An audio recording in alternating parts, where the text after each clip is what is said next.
Hello, this is Kelly Talixon. I am the author of The Voiceless Soul. And today I'm talking about why I wrote that book and what it really means. So I'm going to start with what is the voiceless soul?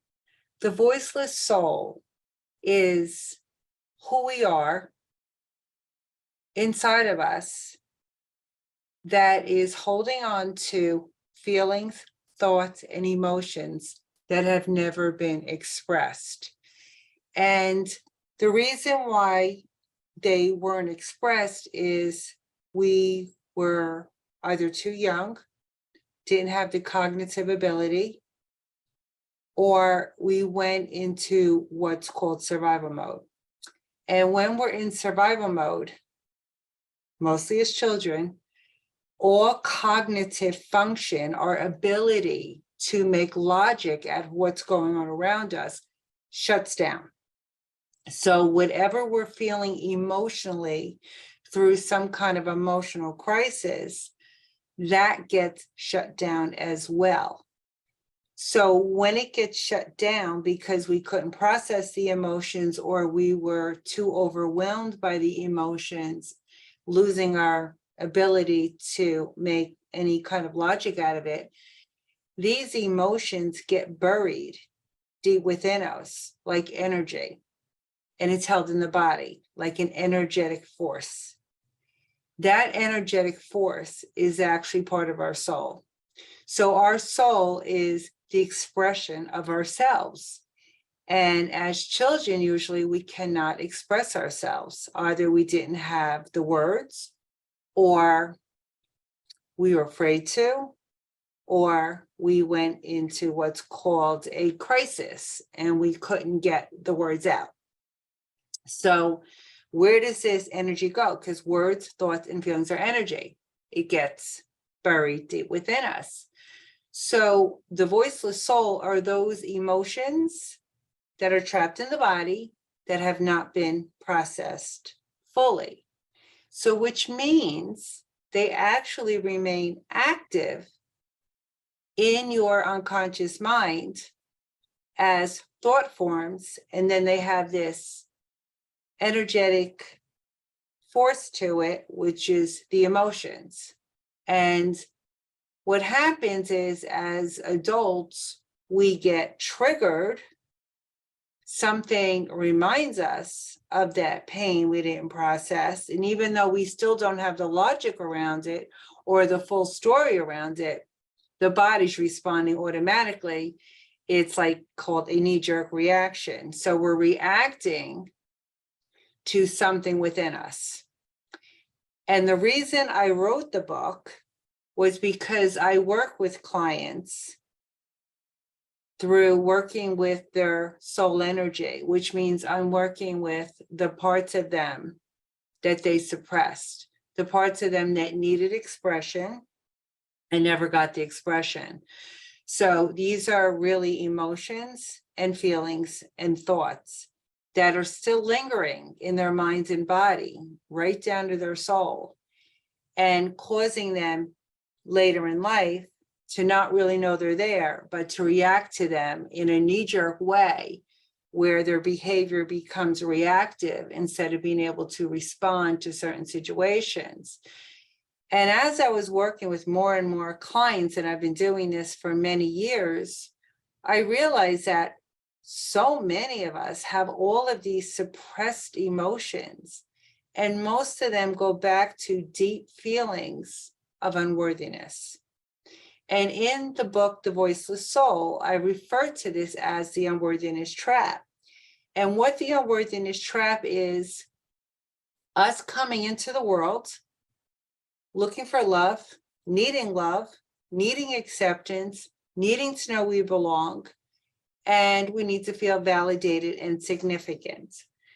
But if we don't, if the people around us don't support us, don't do things and say things and give us that environment around us for us to feel that love and acceptance and belonging, that can become quite emotional for us as children.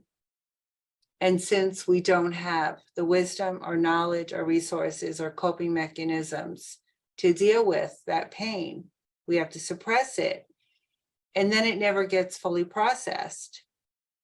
And then we just go on with our lives and we become so distracted by life that we don't even know that those feelings are still buried within us as an energetic force that is causing our soul to not fully express itself now as an adult. And we are here to express ourselves from our souls.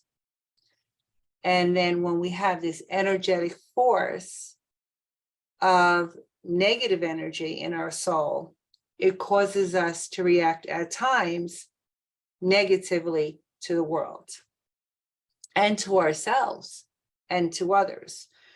So I found this intriguing when I was working with clients, that some of them actually went back to their time in the womb with mother, feeling like they weren't going to be loved or validated in the world. And that could be because the environment they're picking up from the womb on a vibrational level doesn't feel safe. It doesn't feel loving. It doesn't feel inviting.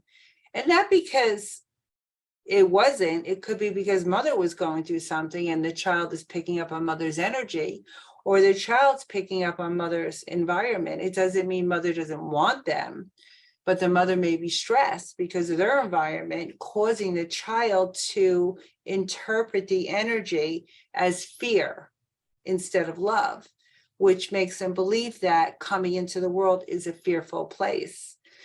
So I've also guided clients back to the original cause of their pain, and they've gone to the moment of birth. And that could be because they were separated from mother too quickly, or because there was not a very pleasant experience around the birth. And believe me, that could be very innocent. It could have been a very loving environment, but the circumstances cause it to feel more like a fear environment. So yeah, it's a misinterpretation and it happens, but the end result is that there's now fear energy trapped in the soul, and it stays there because there's no processing of this. There's no voice. So at birth and in the womb, we have no voice, but we have the energetic vibration, which is either going to feel loving and welcoming, or it's going to feel fearful and possibly unsafe. That vibration goes right into the soul. It's the soul that feels the vibration. And now the soul is actually getting triggered as time goes on whenever there's a feeling of fear. And when you come into the world and as you're growing up, you're going to be surrounded by fear because a lot of people are living in fear. People you're surrounded by. It doesn't have to always be your family environment. It could be a work environment. It could be a relationship environment. It could be when you're going through school. So there's always going to be fear. Social media, it's going to be on television. It's going to be everywhere. So if you're already holding on to this energetic force of fear, this will compound that and make the energetic force even stronger. So the more you fear in life and the more you hold on to it, the more you're going to fear life and the world and people.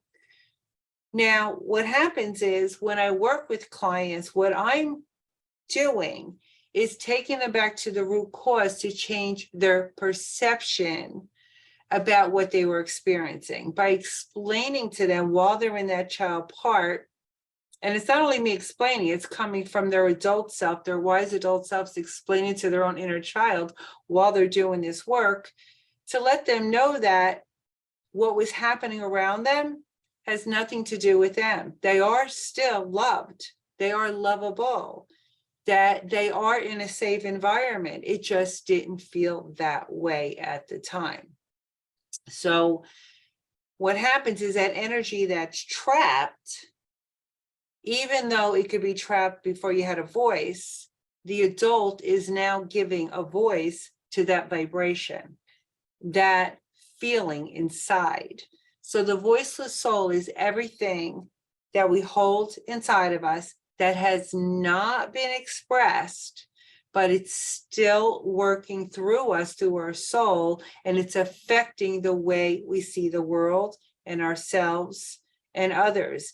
And if we're seeing it from an unsafe lens or fear lens, then what's going to happen is that's going to create more fear around us, because it's going to get us into situations that are going to trigger that.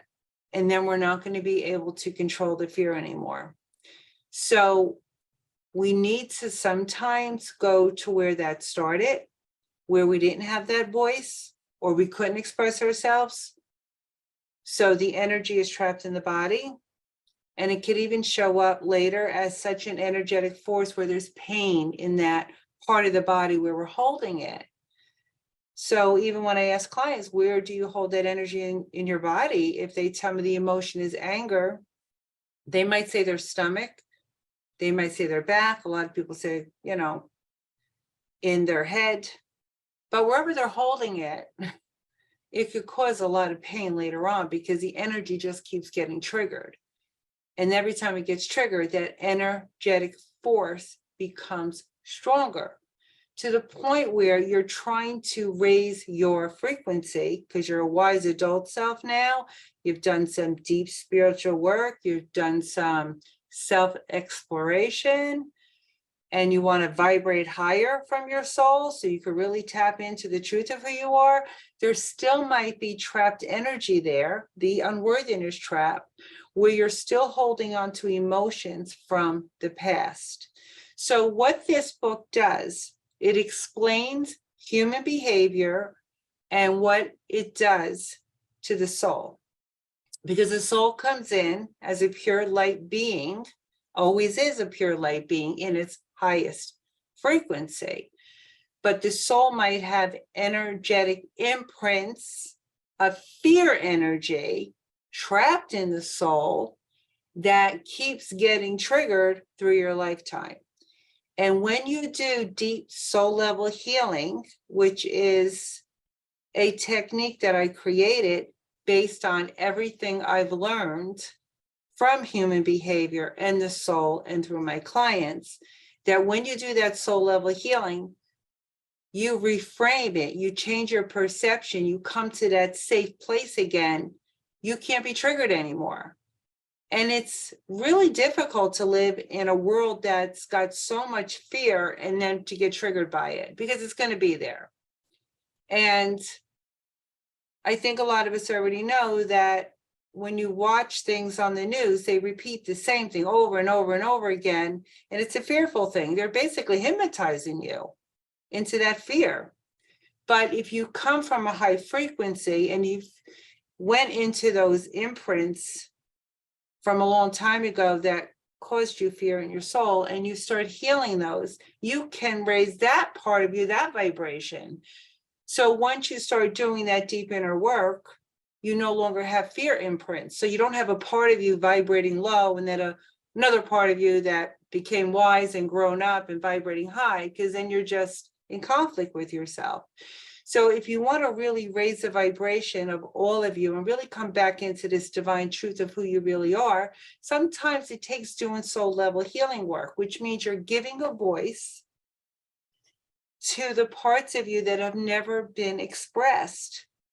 And a lot of these parts need to be expressed to somebody else because you feel they deeply hurt you.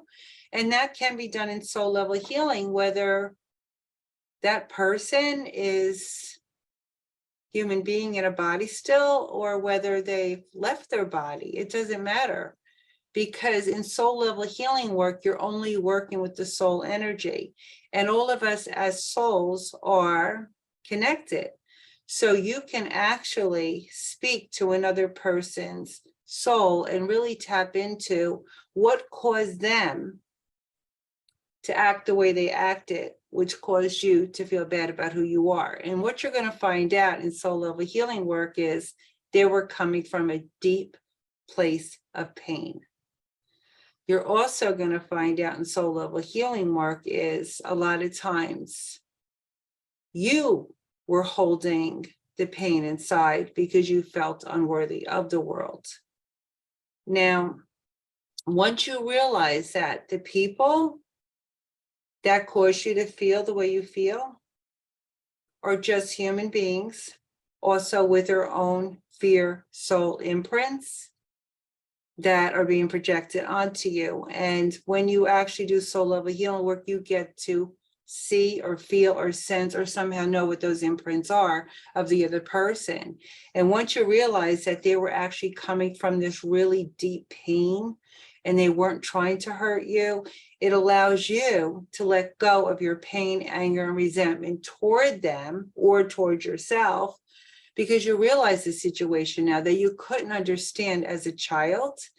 And you will realize that you picked up things as far back as the womb, at birth, very early childhood, or even later in life in childhood. It could have been a bully at school. It could have been a sibling, a friend. It could have been a teacher. People say things, they do things that are hurtful because they come from a hurt place. But you don't know this when you're young. So you just absorb it. And then where does it go? It becomes an energetic imprint in your soul, which means it's a trapped emotion in your body because it was never expressed from your soul. It was never expressed from who you really are. You may have expressed yourself differently to keep yourself in a safe space. But what you really wanted to express may have been anger, resentment, frustration, and fear, but you did not, because that may have shown weakness, or that may have put you in a place of danger if you did, or you may not know how to express it as a child. So this becomes a soul imprint. So through the book, we talk about not only your own soul imprints, but the soul imprints of those that cause you to feel pain somehow. And believe me, most of the time, it was not intentional. It was their reactive behavior from soul imprints of pain that they never expressed as a child. And they're just expressing it, and you're there. They're expressing it because maybe you triggered it. Children seem to trigger adults because what the adult is seeing is their own inner child in that child. When they get frustrated or angry, they're seeing their own anger that they had to suppress. And since they think it's wrong to do that, they think it's wrong for the child to do that. And that's how we actually keep generational trauma very much alive in this world. So the Voiceless Soul is about healing that generational trauma, you being the hero of your ancestry and going and doing the healing work. Now, it's not going to heal your ancestry, on that deep level, but what it's going to do is it's going to change your vibration. And when you change your vibration, it changes everybody around you. Even your ancestors that have crossed over, they are vibrationally connected to you. And when you change your vibration, it helps them rest more easily on the other side. Because we don't just clear our energy, it's part of our soul. We clear it when we understand on a deep soul level that we are these beautiful divine beings, and whatever these earthly experiences have brought to us to bring down that vibration really was wrapped around just fear. None of it is real. It doesn't change us. It doesn't make us ugly souls. We're beautiful. We're divine. We are so amazing. And we're having these human experiences that cause us to question our value. But when we really know our value, then we don't question it. But as children, we didn't know our value. So we relied on everybody to show us our value, to teach us our value, to teach us who we are. But unfortunately, we were taught from people already in their own pain, which caused us to believe there was something wrong with us. There's never anything wrong with us. Things have gone wrong for us, causing us to question if we're going to be safe and loved in the world. And the first time we don't feel safe or loved, that's our first soul imprint. It's unexpressed pain. So the work I do is I help my clients express it, but they're expressing it from this divine truth, because I take my clients into their highest version of them, the part of them that is vibrating higher, and that part of them is doing the healing work for the part of them that's trapped in that unworthiness trap. And it's like parts of you working with other parts of you to help those that are stuck, because they don't deserve to be stuck. They deserve to be vibrating high with you. That's where they want to be, but they're afraid. They don't know how to get rid of that imprint. The only way to really get rid of it is to express it. So the book, The Voiceless Soul, teaches you how to do that on your own. It teaches you not only about human behavior, how it affects the soul, how everybody around you has their own soul imprints of pain, and how those are unknowingly being projected onto you as children. And then you grow up and you may be somehow projecting them out also. So even though you're grown up, you've done some deep spiritual work, there might still be parts of you still trapped. And this book will take you through all of that. It will teach you about ancestral trauma, how we pass it on, why it's hard to release it, why things that other people do have nothing to do with us. And for you to truly understand that on a deep felt heart level, that means you are coming back to your truth. You're bringing up the compassion. So the book teaches you how to get back into that compassionate space that we've lost because of so many disappointments over time. It brings you back to the heart space. You connect deeply with the person that hurt you, and you release the pain through letter writing. It's a very powerful process, and it's all laid out for you in the book, The Voiceless Soul. So I will put a link below to Amazon if you're interested in buying the book, or you can, I think, get it at the library. But you can also go on Kindle on Amazon and read a few chapters and see if it resonates with you. And if it resonates with you, you can download the rest of the book. If it doesn't, then maybe it wasn't meant for you. But I wrote that book because I really wanted to help more people, because seeing clients one-on-one is so powerful. But how do I reach the masses? The only way was to really put it into a book and to give you the healing tools you need to get back to that part of you that never voiced your pain, never voiced your concerns, never voiced your fears. And once you voice it, once you put it on paper and you heal it through a spiritual technique that I teach you in the book, you will see how much lighter you feel, because those imprints are extremely heavy in your soul. It really does weigh you down. It holds you back in so many ways, and it can culminate into physical pain because the energy is too heavy for the soul. So it basically trickles down to the body. If those imprints get really, really heavy after several triggers, or for you not fully processing them, and it can result in some physical pain, even chronic illness. So there has been a lot of research done, a lot of studies that show the mind-body connection. So if it's in the mind and it's unprocessed, then it is affecting the body. So I highly recommend the book, not just because I wrote it, but because it's deeply healing. And I wrote it for that purpose, was to help more people. But again, you can get it on Kindle for free, the first few chapters. And if you feel this could really help you on your journey, then download the rest or purchase it in a softer hard copy. But if it's meant for you, you'll know it after you read the first few chapters.